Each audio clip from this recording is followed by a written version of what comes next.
Friends हूँ छूं संदीप बोरीचा फरी एक वखत आप सौनु अमारा आ ऑनलाइन प्लेटफॉर्म में स्वागत करूँ छूं। मित्रों धोरण 12 विषय अर्थशास्त्रना जे छे ई तमाम प्रकारना जे छे ई विडियोज अपलोड थई चूक्या छे। हवे धोरण 11 तरफ आपणे आव्या छीए। अर्थशास्त्र विषयनी अंदर प्रकरण 1 अर्थशास्त्रमां विषय प्रवेश, प्रकरण 2 मूलभूत ख्यालों अने संकल्पनाओं, त्यारबाद प्रकरण 3 मांग आ विषय उपर आज आपणे अभ्यास करवानो छे। तो प्रकरण 3 नी अंदर जे छे ए चेप्टर छे ए छे मांग अथवा तो कही शकाय कि डिमांड। आ चेप्टरनी अंदर जे कोई प्रकारना आईएमपी प्रश्नों बनता हशे एवा प्रश्नों ने आपणे आवरी लेवानो प्रयास करीशुं, जेथी करीने आपणे भविष्यनी अंदर आवनारी जे आपणी परीक्षा छे एमां जो कदाच आपणी सामे प्रश्न होय तो ए क्या प्रकारे बनाववामां आव्यो छे एनो आपणे ख्याल आवी शके। चलो आपणे जे पहेलो प्रश्न जोईशुं मित्रों।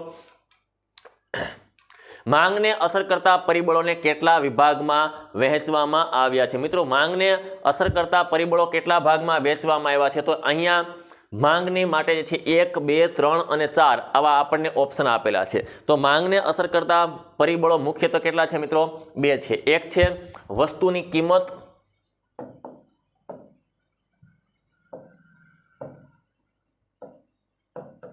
અને બીજું છે વસ્તુની કિંમત સિવાયના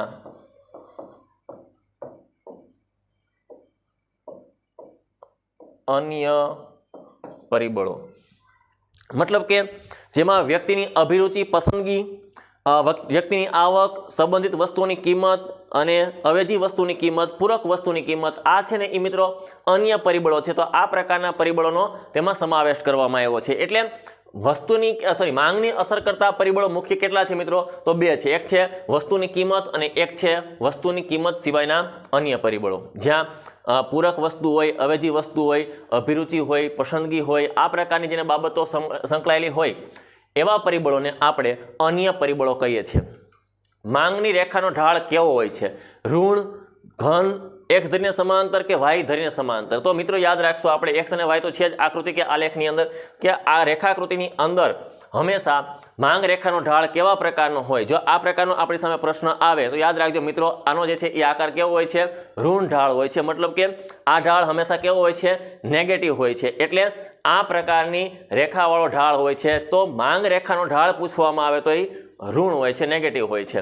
बराबर छे। एटले उपरथी नीचेनी तरफ कही शकाय के आ रीते छे ई आखे आखो प्रवेश होय जमणीथी डाबी साइड तरफ। हल्का प्रकारनी वस्तुओ बीजा क्या नामथी ओळखाय? प्रतिष्ठामूलक वस्तुओ, अत्यंत सस्ती वस्तुओ, गिफ्टन वस्तुओ के नकामी वस्तुओ? तो मित्रों याद राखजो कि अहींया जे छे ई एवा प्रकारनी वस्तुओनो उल्लेख करवामां आव्यो छे जे हल्का प्रकारनी होय। हल्का प्रकारनी वस्तुओ एटले केवा प्रकारनी? तो के घणी वखत छे जे આપણે બજારમાં વસ્તુઓની ખરીદી કરીએ છીએ ત્યારે વસ્તુની ખરીદી કરીએ ત્યારે એને સમકક્ષ બીજા પ્રકારની પણ વસ્તુઓ હોય। પ્રોફેસર રોબર્ટ્સ ગિફ્ટને દ્વારા છે એ આ ખ્યાલ વિકસાવવામાં આવ્યો એટલે એને ગિફ્ટની વસ્તુ કહેવામાં આવી। જેમ કે શુદ્ધ ઘી હોય મિત્રો, દાખલા તરીકે તો શુદ્ધ ઘીની સામે વનસ્પતિ ઘી। जे वस्तु है ये वस्तुनी सामे समकक्ष अन्य प्रकारनी अलगथी वस्तु आवती होय तो एवा प्रकारनी वस्तुओने हल्की वस्तु कही सकीए। उदाहरण तरीके आपणे घऊनी सरखामणीए जुवारनो पण उल्लेख करी सकीए। तो जे वस्तु जे छे ए बजारमां प्राप्त थई रही छे एने समकक्ष अन्य प्रकारनी हल्की वस्तुओ मळती होय तो एवा प्रकारनी वस्तुने केवी वस्तु कहेवाय? गिफ्टन वस्तु। मांगनी मूल्य सापेक्षताना प्रकारो केटला छे मित्रों? तो मांगनी मूल्य सापेक्षताना प्रकारो 2, 4, 5, 7 आवा प्रकारना आपणे ऑप्शन आप्या छे। तो मांगनी मूल्य सापेक्षताना मूलभूत प्रकारो छे केटला छे मित्रों? 5 छे। केटला छे? 5। संपूर्ण मूल्य सापेक्ष मांग, मूल्य अनपेक्ष मांग, मूल्य सापेक्ष मांग, एकम मूल्य सापेक्ष मांग अने मूल्य सापेक्ष मांग वળી मूल्य अनपेक्ष मांग आवा कुल प्रकारो केटला मित्रों बने छे? आना 5 छे। तो मांगनी मूल्य सापेक्षताना प्रकारो जो तमने पूछवामां आवे तो ये 5 प्रकारना हशे। एने आपणे मेन्सनी अंदर ज्यारे आवशुं त्यारे एनी उपर आखी आखी माहिती मेळवशुं कि क्या प्रकारना मूल्य अनपेक्ष मांग कोने कही शकाय, एकम मूल्य सापेक्ष मांग क्या प्रकारनी होई शके, संपूर्ण मूल्य सापेक्ष मांग क्या प्रकारनी होय तेमनी पण आपणे विगतवार माहिती मेळवशुं। एटले मांगनी मूल्य सापेक्षताना मांग केटला प्रकारना छे? तो कि याद राखजो प्रकार छे केटला पूछ्या होय तो ये छे 5 छे। किंमत अने मांग वच्चे केवो संबंध छे? घन, व्यस्त, सप्रमाण के शून्य? तो याद राखजो मित्रों आनी वच्चे जे छे ई संबंध केवो होय छे? किंमत अने मांग वच्चे हमेशा व्यस्त संबंध होय छे। किंमत वधे तो मांग ઘટી શકે, કિંમત ઘટતા માંગનું વિસ્તરણ થાય, એટલે વિસ્તરણ અને સંકોચનની પ્રક્રિયા આની સાથે પણ સંકળાય છે. આવા પ્રકારની વસ્તુ યાદ રાખશું. તો આમ તો કહી શકાય કિંમત વધે, પુરવઠો ઘટે, માંગ વધે, પુરવઠો ઘટે, ભાવ વધે, આ પ્રકારની સમસ્યા આખી જેને કહી શકાય કે એ આર્થિક બાબતોની છે. તો કિંમતની સાથે અને માંગની સાથેનો સંબંધ છે ને એ હંમેશા વ્યસ્ત છે. આનું વિસ્તરણ અને સંકોચન થયા રાખે છે. વિસ્તરણ થવું તો માંગ વધવી, સંકોચન થવું તો માંગ ઘટવી, એટલે આ સંબંધ કેવો છે મિત્રો? વ્યસ્ત છે. પૂરક વસ્તુઓ કેવી હોય છે? જોડાયેલી હોય છે, હરીફ હોય છે, સંબંધ વગરની હોય કે વૈકલ્પિક હોય. પૂરક વસ્તુઓ તમને પૂછવામાં આવી મિત્રો તો કયા પ્રકારની હોઈ શકે? તો કે એની સાથે સંલગ્ન હોય છે. કેવી હોય છે? સંલગ્ન, મતલબ કે જોડાયેલી હોય છે. દાખલા તરીકે જો આપણે મોબાઈલ ખરીદીએ તો મોબાઈલની સાથે શેની જરૂર પડશે? સિમ કાર્ડની. આ ઉદાહરણ કેવું બન્યું? તો કે આ પ્રકારનું ઉદાહરણ છે એ પૂરક વસ્તુનું છે. વળી તમે જો ચશ્મા લ્યો તો એની ફ્રેમ અથવા કાચ, આ કેવા પ્રકારની વસ્તુ બનશે? પૂરક વસ્તુઓ. તો પૂરક વસ્તુઓ છે એ કેવા પ્રકારની હોય? એની સાથે સંલગ્ન હોય છે. માંગનું વિસ્તરણ માંગ રેખા પર કઈ તરફ જોવા મળે? ઉપર, નીચે, જમણી તરફથી બીજી માંગ રેખા પર કે ડાબી તરફથી બીજી માંગ રેખા તરફ? તો યાદ રાખજો મિત્રો, એ છે એ કેવું હોય છે? હંમેશા મેં હમણાં શરૂઆતમાં જ વાત કરી ત્યારે આપણે કે એ હંમેશા માંગ રેખા છે એ ઉપરથી નીચે તરફ આવશે. યાદ રાખજો, એ હંમેશા કેવું હોય છે? તો કે નીચેની તરફ સરકતું હોય છે. એટલે કે માંગ રેખા છે એની વિસ્તરણ રેખા કહી શકાય. જ્યારે માંગ વધતી હોય છે તે આ સમય દરમિયાન છે તો એકમની અંદર એકમમાં જે છે એ ફેરફાર આવતા વ્યક્તિને જે છે એ ખરીદી કરવાની ક્ષમતાઓ વધે તો આ માંગની છે એ હંમેશા કઈ રીતે કહી શકાય? વિસ્તરણ જે છે એ હંમેશા નીચે તરફ હોય.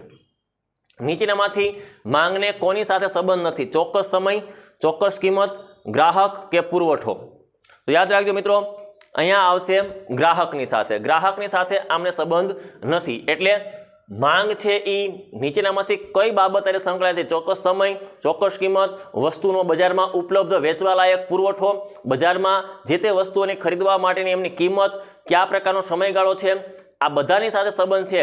પણ ગ્રાહકની સાથે એને સંબંધ નથી. કારણ કે કોઈ એક વ્યક્તિ કે એક ગ્રાહકને આધારે કોઈ માંગમાં કંઈક આપણે બદલાવ લાવી શકીએ નહીં. માંગનો નિયમ કોણે આપ્યો છે? તો માંગનો નિયમ જે છે એ આપણને આપનાર વ્યક્તિ છે એ છે આલ્ફ્રેડ માર્શલ. મિત્રો, આલ્ફ્રેડ માર્શલે શું કીધું કે વસ્તુની કિંમત ઘટતા વસ્તુના માંગનું શું થાય છે? વિસ્તરણ થાય છે. જ્યારે કિંમત ઘટે છે તો માંગનું શું થાય? વિસ્તરણ થાય. અને કિંમત વધે તો શું થાય છે? સંકોચન થાય છે. અગાઉ પણ મેં તમને વાત કરી, વિસ્તરણ થાય. મતલબ કે જો આજે કોઈ વસ્તુ જે છે એ જે રીતે વેચાઈ રહી છે, માની લ્યો કે આજે 50 રૂપિયામાં 1 લીટર દૂધ જે છે એ મળી રહ્યું છે, તો 50 રૂપિયામાં કિંમતમાં 1 લીટર દૂધ મળે છે. એની સામે જો એ દૂધ જે છે એની કિંમતો જ ઘટી જાય લીટર દીઠ, તો કિંમતો ઘટવાને કારણે વ્યક્તિ જે છે એ 50 રૂપિયાની અંદર વધુ લીટરની માત્રામાં દૂધની ખરીદી કરી શકે છે. જો અગાઉની સરખામણીએ 50 રૂપિયા બરાબર 1 લીટર દૂધ હોય તો વ્યક્તિ જે છે એ હવે 1 લીટર ખરીદતી હતી એની જગ્યાએ 50 રૂપિયામાં લીટર દીઠ જે છે એ ખરીદ ક્ષમતા જેને કહી શકાય એ વધવા લાગશે. જ્યારે લીટર દીઠ દૂધની કિંમતો ઘટશે ત્યારે. તો કિંમત ઘટે તો વ્યક્તિની ખરીદ શક્તિ શું થાય છે? વધે છે. પણ કિંમત વધવા લાગે મિત્રો તો કિંમત વધતી હોય છે એ સમયગાળા દરમિયાન વ્યક્તિ વસ્તુઓની ખરીદીને ઘટાડે છે. મતલબ આને કહેવાય સંકોચન કરે છે. એટલે યાદ રાખજો, માંગનો નિયમ આપનાર વ્યક્તિ હતા આલ્ફ્રેડ માર્શલ. એણે શું કીધું કે એણે કીધેલું છે કે કિંમત ઘટે તો વસ્તુનું વિસ્તરણ થાય, કિંમત વધે તો એનું શું થાય? સંકોચન થાય. ઘટશે તો વિસ્તરણ, વધે તો સંકોચન. આવું કેના હતા પ્રોફેસર આલ્ફ્રેડ માર્શલ. વસ્તુની કિંમત ખૂબ ઊંચી હોય તો ધનિક વર્ગ દ્વારા પ્રતિષ્ઠા મૂલ્ય ધરાવતી વસ્તુઓની માંગ કેવી હોય છે? સિમ્પલ છે. આપણા આ દેશની અંદર 3 પ્રકારના વર્ગ વસવાટ કરી રહ્યા છે: શ્રીમંત વર્ગ, મધ્યમ વર્ગ અને ધનિક વર્ગ, ગરીબ વર્ગ. શ્રીમંત વર્ગ છે એ કે ધનિક વર્ગ છે એ હંમેશા પોતે શું દર્શાવવા માંગે છે?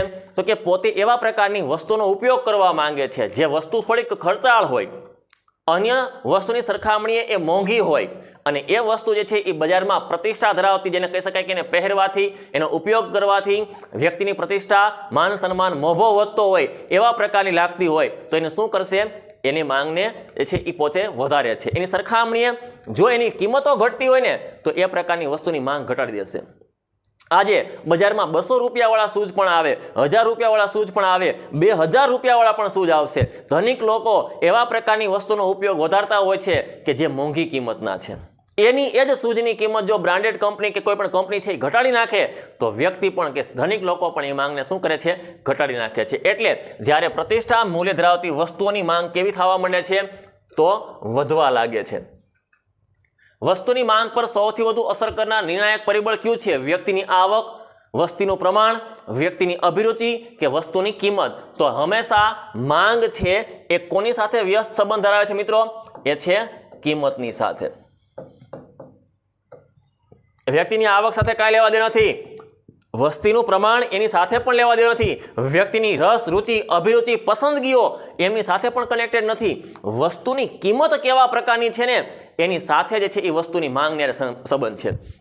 અગાઉ પણ આપણે કહી ગયા છીએ કે જો માંગ વધતી હોય તો એનો મતલબ વસ્તુની કિંમતો કાં તો ઓછી થઈ રહી છે, ઘટી રહી છે, અથવા તો વસ્તુની કિંમત ઓલરેડી ઓછી જ છે. આ સમય દરમિયાન વ્યક્તિ વસ્તુઓની ખરીદીને વધારી નાખે છે. પણ જો વસ્તુની કિંમતો વધવા લાગતી હોય તો વ્યક્તિની ખરીદ શક્તિ કે પ્રમાણ કહી શકાય એ વસ્તુનો પ્રમાણ, જથ્થો ઘટાડવા લાગે છે. એટલે આ બંનેની વચ્ચે કેવો સંબંધ છે મિત્રો? યાદ રાખજો, આ બંનેની વચ્ચે છે એ છે વ્યસ્ત સંબંધ છે. કેવા પ્રકારનો સંબંધ છે? વ્યસ્ત. એટલે વસ્તુની કિંમત. અવેજી વસ્તુની કિંમત ઘટતા મૂળ વસ્તુની માંગમાં શું ફેરફાર થાય છે? તો અવેજી વસ્તુઓ એટલે એવા પ્રકારની વસ્તુઓ કે જેની અંદર દાખલા તરીકે છે એ ફોર્મલ પેન્ટ,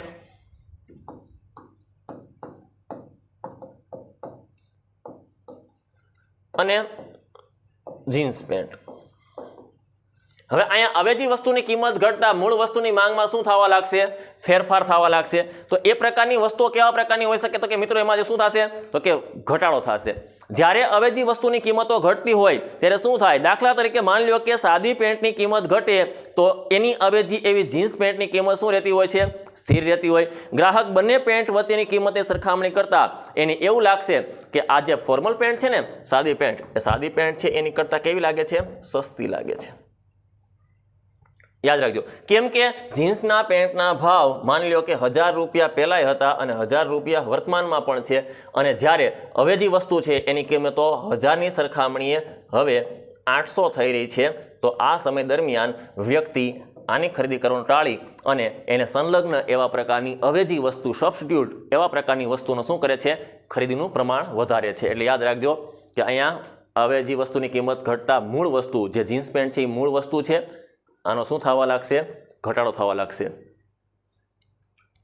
ભવિષ્યમાં વસ્તુની કિંમતમાં વધારા અંગેની અટકળ હોય તો તે વસ્તુના વર્તમાન માંગમાં શું ફેરફાર થાય? વધારો થાય, ઘટાડો થાય, વિસ્તરણ થાય કે સંકોચન થાય? ભવિષ્યમાં જે છે એ વસ્તુઓની જે છે એ માંગ છે કેવા પ્રકારની થશે? તો યાદ રાખજો મિત્રો, ભવિષ્યમાં વસ્તુની કિંમત વધવાની હોય એવી અટકળ હોય તો વર્તમાન સમયની અંદર એ વસ્તુની માંગમાં શું થવા લાગે? વધારો થવા લાગશે. કેમ કે ભવિષ્યની અંદર ભાવો વધવાની અટકળો અને આગાહી કે અફવાઓને આધીન ઘણી વખત જો કોઈ વ્યક્તિને એવું લાગે કે આ વસ્તુની કિંમત 4-5 દિવસ બાદ, મહિના બાદ વસ્તુની કિંમતો વધવાની છે તો શું કામ એને આપણે ત્યારે મોંઘી કિંમતે વસ્તુની ખરીદી કરીએ?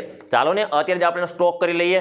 એટલે એ બાબતે માંગને શું કરી દે છે? એ લોકો વધારી દે છે. માંગના નિયમોમાંથી નીચેમાંથી કયા પરિબળોમાં ફેરફાર થાય છે? ગ્રાહકની આવક, વસ્તુનું પ્રમાણ, વસ્તુની કિંમત કે ગ્રાહકની અભિરુચિ? માંગના નિયમમાં નીચેનામાંથી કયા પરિબળમાં ફેરફાર થાય? તો મિત્રો યાદ રાખજો, વસ્તુની કિંમત. એટલે યાદ રાખજો, નિયમ છે જે નીચેનામાંથી પરિબળમાં જે ફેરફાર બતાવતો હોય છે. તો અગાઉ પણ વાત કરીએ, ટૂંકમાં વાત કરીશ કે કિંમત અને માંગ આ બંનેની વચ્ચે વ્યસ્ત સંબંધ હોવાથી અહીંયા આવક, પ્રમાણ કે અભિરુચિની અરે કોઈ કનેક્શન છે નહીં. કઈ રેખા ડાબી બાજુથી જમણી બાજુ એટલે કે ઉપરથી નીચે તરફ ગતિ કરે છે? પુરવઠા રેખા, કિંમત રેખા, માંગ રેખા કે તર્ક રેખા? અહીંયા તક આપ્યું છે પણ કદાચ કહી શકાય તર્ક રેખા. અગાઉ પણ વાત કરી ગયા, આ રેખા આ પ્રકારનો ઢાળ દર્શાવે છે. એટલે આપણે આને કેવી કહીએ છીએ? જમણી બાજુથી નીચે તરફ કરતી રેખાને આપણે કહીએ છીએ માંગ રેખા. એકમ દીઠ માની લો કે છે એ અગાઉ પણ આપણે વાત કરી કે એક એકમ દીઠ જે છે એ 50ની ખરીદ થતી હોય તો ભવિષ્યની અંદર જે ભાવ તેના તે રહેશે, પણ એમાં શું થશે, વસ્તુને માંગમાં શું થતો જશે, વધારો, જ્યારે ઘટાડો થતો હોય ત્યારે. એટલે આ જે છે એ આખે આખું એની સાથે સંલગ્ન છે મિત્રો. વસ્તુની કિંમત અને માંગ વચ્ચેના વ્યસ્ત સંબંધની સમજૂતીનું કયું કારણ આપે છે? પુરવઠા આવક અસર, ગ્રાહક અસર કે માંગ અસર? તો અહીંયા વસ્તુની કિંમત અને માંગ વચ્ચેના વ્યસ્ત સંબંધની સમજૂતી જે છે એ આપણને કેના દ્વારા પ્રાપ્ત થશે મિત્રો? યાદ રાખજો કે આવક અસરથી આપણે કિંમત અને માંગની વચ્ચેના જે છે એ ફેરફારને જાણી શકીએ છીએ, એટલે કે એ બાબત આના થ્રુ નક્કી થશે. ખાસ યાદ રાખજો આ પ્રકારના પ્રશ્નમાં. માંગના નિયમનો અપવાદ કયો છે? કુદરતી વસ્તુઓ, નુકસાનકારક વસ્તુઓ, નાશવંત વસ્તુઓ કે અત્યંત સસ્તી વસ્તુઓ? તો એની સાથે કનેક્ટેડ નથી અત્યંત સસ્તી વસ્તુઓ. ઘણી વખત છે માંગના નિયમની અંદર આ બાબતને આપણે અપવાદ રૂપમાં લઈ શકીએ છીએ. કુદરતી વસ્તુઓ છે એ તો એની સાથે સંલગ્ન છે, નુકસાનકારક વસ્તુઓ છે એ પણ છે, પણ આમાં અપવાદરૂપ કિસ્સામાં હોય તો એ છે મિત્રો અત્યંત સસ્તી વસ્તુઓ. હલકા પ્રકારની વસ્તુનો ખ્યાલ કોણે વિકસાવ્યો હતો? Sir Robert Giffen, Adam Smith, Pigou, શ્રીમતી રોબિન્સ. એટલે અહીંયા એવો પ્રશ્ન આપ્યો છે, પણ યાદ રાખજો મિત્રો આને આપણે હલકા પ્રકારની વસ્તુને ગિફ્ટન વસ્તુ પણ કહી શકીએ છીએ. એટલે આ ખ્યાલ સર રોબર્ટ ગિફ્ટન દ્વારા વિકસાવવામાં આવેલો હતો. જે બ્રાન્ડેડ વસ્તુઓ છે એની સમકક્ષ અમુક પ્રકારની વસ્તુઓ હલકા પ્રકારની પણ હોય. આઈફોન બહાર પાડવામાં આવે એ ભેગા ચાઇનાવાળાને ડુપ્લિકેટ પણ મોડલ છે એ બહાર પાડી દેતા હોય. આવા પ્રકારની વસ્તુને પણ આપણે ઉદાહરણમાં ગિફ્ટની વસ્તુ તરીકે પણ ઓળખી શકીએ. જ્યારે બજારમાં વસ્તુ એ છે વેચાવા લાયક હોય પણ એને સમકક્ષ બીજા પ્રકારની વસ્તુઓ ઉતરતી કક્ષાની હોય તો એ પણ હોઈ શકે. ઘી તો અગાઉ કીધું એમ કે શુદ્ધ ઘી સામે વનસ્પતિ ઘી. ઘઉંનો ઉપયોગની સામે તો કે જુવાર. આ પ્રકારની વસ્તુઓ. માંગનું વિસ્તરણ સંકોચન શેના પર આધારિત છે? ગ્રાહકોની આવક, કિંમતમાં ફેરફાર, વસ્તીનું પ્રમાણ, ભવિષ્યના ભાવો અંગેની અટકળો. કિંમતમાં થતા ફેરફાર એટલે પ્લસ અને માઇનસ જોવા મળશે. કિંમત ઘટે તો શું થશે? તો કે વિસ્તરણ. ફરી પાછો રિપીટ થયો છે આ પ્રશ્ન એટલે આપણે ટૂંકમાં વાત કરીએ છીએ. કિંમત ઘટે તો શું થશે? માંગનું વિસ્તરણ થશે. કિંમત વધે તો શું થશે? સંકોચન થશે. આ પ્રશ્ન યાદ રાખીશું આ રીતે આપણે. મૂળ માંગ રેખાથી જમણી તરફ સ્થાન બદલતી નવી માંગ રેખાને શું કહેવાય? માંગમાં વધારો, માંગનું વિસ્તરણ, માંગમાં ઘટાડો કે માંગનું સંકોચન? જમણી તરફથી સ્થાન બદલતી નવી માંગ રેખામાં શું થશે મિત્રો? માંગમાં વધારો થઈ રહ્યો છે. મતલબ કે જે રેખા છે એ જમણી તરફથી સ્થાન બદલી અને નવી માંગ રેખા તરફ આવતી હોય કે પ્રવેશતી હોય, આવા પ્રકારની રેખાઓને આપણે શું કહેશું? તો કે માંગમાં થતો વધારો દર્શાવતી રેખા તરીકે આપણે એમને ઓળખીશું. મૂળ માંગ રેખા જો ડાબી બાજુ તરફથી સ્થાન બદલતી નવી માંગ રેખા હોય તો એને કેવા પ્રકારની વસ્તુઓ કહી શકાય? એનો પણ આપણને પ્રશ્ન પૂછવામાં આવ્યો છે. જે અગાઉનો પ્રશ્ન હતો મિત્રો એ શું હતો? જમણી બાજુથી સ્થાન બદલી અને ડાબી બાજુ પ્રવેશે છે. અહીં ડાબી બાજુ સ્થાન બદલી અને કઈ સાઈડ જાય છે? તો કે જમણી સાઈડ જાય છે. તો આ શું કરે છે? માંગમાં ઘટાડો દર્શાવે છે. તો યાદ રાખજો મિત્રો, જ્યારે માંગમાં વધારો થતો હોય તો આ છે એ છે વધારો છે. સિમ્પલી છે આ આકૃતિના આલેખ આપણે બનાવવા બેસી ત્યારની વાત છે અને ટૂંકમાં બનાવે છે. અને આ સાઈડ આવતો હોય તો એ શું બતાવે છે? ઘટાડો. બરાબર, સિમ્પલી પ્રશ્ન છે. નીચેનામાંથી એક જ માંગ રેખા પર કોને દર્શાવી શકાય? માંગમાં વધારો, માંગનું સંકોચન અને વિસ્તરણ, માંગમાં ઘટાડો, માંગમાં વધારો અને ઘટાડો. તમને થશે કે સાહેબ આ તો બધા એક પ્રકારના જ પ્રશ્નો આવી રહ્યા છે. નહીં, આ બધા પ્રશ્નોની અંદર માંગ શબ્દ અવશ્ય જોવા મળશે, પણ એનો કંઈક ને કંઈક હેતુ છે એ આખો અલગ પ્રકારનો હશે. એટલે ઇકોનોમિક્સની અંદર પ્રકરણ 3 માંગમાં સંપૂર્ણ માહિતી છે એ આપને માંગની વિસ્તરણ અને સંકોચન રિલેટેડ છે. માંગની રેખાને અનુરૂપ છે. ઋણ અને ધન આ બે પ્રકારની, જેને કહી શકાય ઘન, આ બે પ્રકારની રેખાઓને આધીન છે. એટલે ડાબી બાજુથી જમણી બાજુ, જમણી બાજુ ડાબી બાજુ, અથવા કહી શકાય કે ફેરફાર થવા પાછળના જવાબદાર પરિબળો ક્યાં ક્યાં હોય? તો નીચેનામાંથી એક જ માંગ રેખા પર કોને દર્શાવી શકાય છે? માંગમાં વધારો, સંકોચન, વિસ્તરણ, ઘટાડો કે વધારો અને ઘટાડો? તો યાદ રાખજો સંકોચન અને વિસ્તરણ. અહીંયા આપણે એક જ પ્રકારની માંગ રેખા પર આ પ્રકારનું આપણે ઘટાડાથી શરૂ કરી અને વધારા તરફ પણ આપણે જે છે એ દર્શાવી શકીએ છીએ.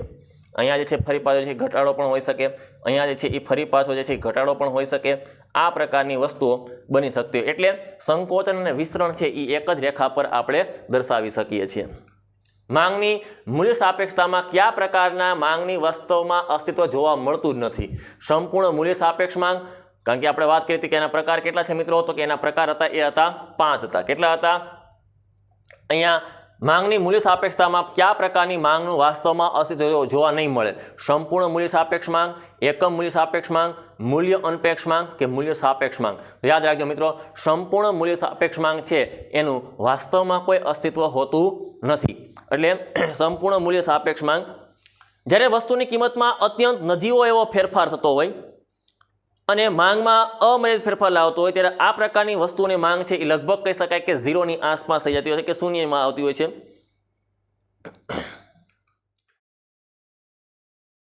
સંપૂર્ણ મૂલ્ય સાપેક્ષ માંગ કેવી રેખા ધરાવે છે?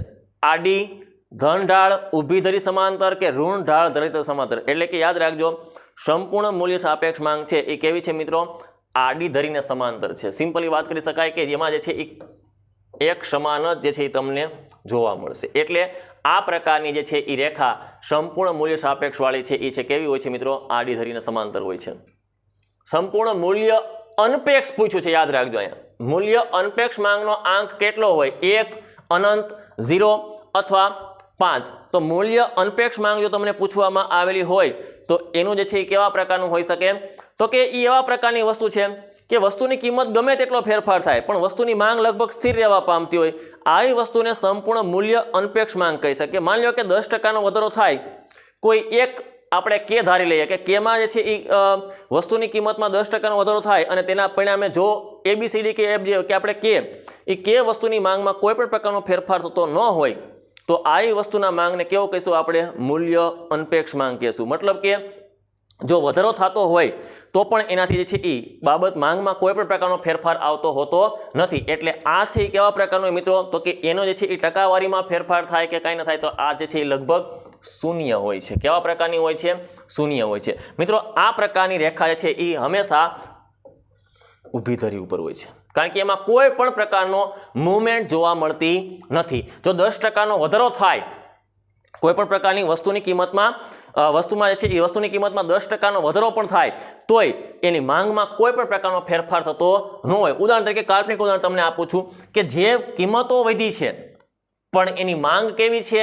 એની જ છે, સ્થિર જ છે. તો એનાથી કોઈ પણ પ્રકારનો ફેરફાર થતો હોતો નથી. આવા પ્રકારનું કેવું હોય છે મિત્રો? તો યાદ રાખજો, 0 હોય છે. સંપૂર્ણ મૂલ્ય અનપેક્ષ માંગ કેવી રેખા ધરાવે છે? આંકડા આપણે યોગ્ય એ જે છે એ હંમેશા કેવા પ્રકારની રેખા ધરાવે છે? ઊભી, કારણ કે એમાં કોઈ પ્રકારનો ફેરફાર થતો નથી. થોડા સમય પહેલા જે આપણે વાત કરી દઈએ. એકમ મૂલ્ય સાપેક્ષની માંગનું મૂલ્ય સાપેક્ષતાનું પ્રમાણ શું હોય? લેસ ધેન હોય, ઇક્વલ હોય, ઇક્વલ 1 હોય, ગ્રેટર ધેન હોઈ શકે અથવા તો જે છે એ ઇક્વલ 0 હોઈ શકે, એવા પ્રકારનું હોય. તો અહીંયા યાદ રાખજો, એકમ મૂલ્ય સાપેક્ષ માંગ છે એ હંમેશા કેવું પરિણામ ધરાવે છે મિત્રો? એ જે છે એ ઇક્વલ ટુ 1, એટલે કે બરાબરની સંખ્યાની સામે આપણે જે છે એનું પ્રમાણ કેટલું બનશે? 1નું બનશે. કેમ કે માંગમાં થતો ટકાવારી ફેરફાર છેદમાં કિંમતમાં થતો ટકાવારી ફેરફાર જે છે એ, એટલે કે 5%ની કિંમત વધે અને 5%નો ઘટાડો થાય તો એ શું થયું? તો કે એ તો બધું બરાબર એનું જ રહ્યું કે ભાઈ વસ્તુની કિંમત વધી. માની લો કે 5%નો વધારો થયો કિંમતમાં, તો સામે વસ્તુની કિંમતમાં જે છે માંગમાં કેટલો ઘટાડો થશે? તો 5%નો ઘટાડો થાય. મતલબ કે અહીંયા 5% જો વધારો થાય તો માંગ 5% ઘટે છે, બરાબર. આ કેવો નીકળે છે? ઇક્વલ નીકળે છે, એક સમાન નીકળે છે. એટલે કે એનું પ્રમાણ કેટલું થશે? 1 હોય છે.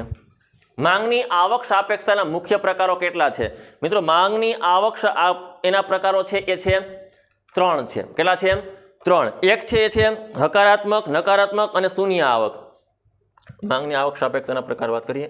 1 હકારાત્મક, 2 નકારાત્મક અને 3 શૂન્ય. અથવા તો એમ કહી શકાય કે ભાઈ શૂન્ય આવક સાપેક્ષ માંગ એમ પણ આપણે કહી શકીએ. તો યાદ રાખજો, હકારાત્મક, નકારાત્મક, શૂન્ય આવક સાપેક્ષ માંગ, બરાબર. એટલે યાદ રાખજો આ કેટલા પ્રકાર છે? એમના 3 છે. માંગની મૂલ્ય સાપેક્ષતાને માપવા માટેની રીત નીચેનામાંથી કઈ નથી? ગુણોત્તરની રીત, ભૌમિતિક રીત, કુલ ખર્ચની રીત કે આવકની રીત. મિત્રો આ ત્રણે ત્રણ એમાં આવશે. માંગની મૂલ્ય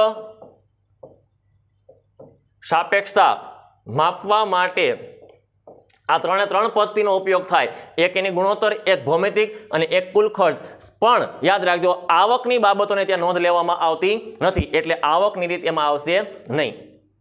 માંગની મૂલ્ય સાપેક્ષતા માપવાની રીતો કેટલી છે મિત્રો? તો એ પણ યાદ રાખજો, એ પણ કેટલી છે? 3 છે. માંગની મૂલ્ય સાપેક્ષતા માપવા માટે જે 3 રીતો આપણને આપવામાં આવી છે એની અંદર જે છે એમાં આપણે વાત કરી હતા જે છે એ ગુણોત્તર, કુલ ખર્ચ અને ભૌમિતિક. ઓકે, ફરી પાછું રિપીટ થતો એટલે પ્રશ્ન. પણ અહીંયા થેન્ક યુ સ્લાઇડ આપણી સામે આવી ગઈ છે મિત્રો. વિઝન ડિજિટલ એજ્યુકેશન 9993 34 જો આપને કોઈ પણ પ્રકારના સમસ્યા કે પ્રશ્નો મૂંઝવતા હોય તો આપ આ નંબર ઉપર કોન્ટેક્ટ કરી શકો છો. મિત્રો આ MCQ છે. આ MCQની અંદર આપણે આ પ્રકારના પ્રશ્નો બની શકે છે. અહીંયા આપણે મેથડને પણ આગળ જઈને સમજીશું, મતલબ કે આપણે છે મેઇન્સમાં આવશું ત્યારે આપણે પ્રિલિમ્સમાં છીએ એટલે આપણે MCQ લક્ષી તૈયારી કર્યા છે, પણ જ્યારે મેઇન્સમાં આવશું ત્યારે એક એક મુદ્દાઓ ઉપર, માંગના જે દરેક મુદ્દાઓ છે એમની ઉપર પણ આપણે ચર્ચા કરવાના છીએ. આજનો આ લેક્ચર આપણે સમાપ્ત કરીએ છીએ. ધન્યવાદ.